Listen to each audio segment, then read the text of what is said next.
So here is what we'll actually be creating.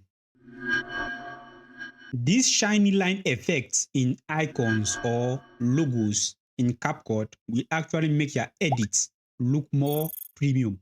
And during the video, I'll actually explain every step to you so you understand exactly what you are doing and why you are doing it.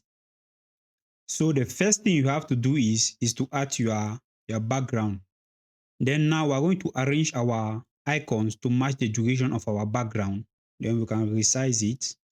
And now we will have to prepare our icons for the effect. You have to hold Alt and you duplicate the icons 3 times as you have seen me have done.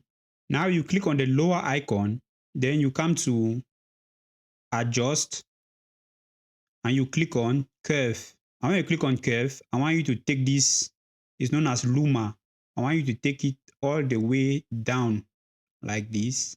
Now when you do that, you come back to, you take the saturation all to 0, that's minus 50, and you take and the exposure down to minus 50.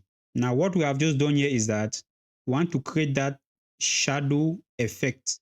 If you are moving yours and it is clipping, you will control on your keyboard and you'll be able to position it nicely. And you can zoom in to make sure you have everything properly set. I just want you to have that depth. In the final video, you see how it looks like. Then now you click on the upper icon, you still come to curve, and then you take this luma and you take it all up like that to the highest point. So what we have just done now is to create the white effect of the logo or the icon.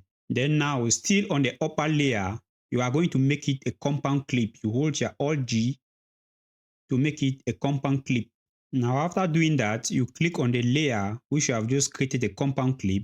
You come to mask, you add mask, and then you take film strip. Now when you take film strip, you are going to reduce the size to your desired size. You rotate it to your desired angle you want. Then you are going to scroll down and you add fader. The fader just helps to lighten it at the edges. So a fader of 26 is nice. Now once that is done, we are going to use keyframe to actually animate the mask. So you move it, you bring your playhead first at the beginning, then you move your mask out of the icon, then you scroll down and here you have position. You have to click on add keyframe and make sure to confirm that a keyframe has been added also on the timeline. Then now you're going to move few frames in front depending on the duration you want to achieve. Then you're going to click on the mask and then you move it across the icon. Then when that is done, also confirm that a second keyframe has been added on the timeline. Now if you play it, you're going to have something like this. And now you can take it to the next level by adding sound effects. So make sure you download your free sound effect pack, link in the description.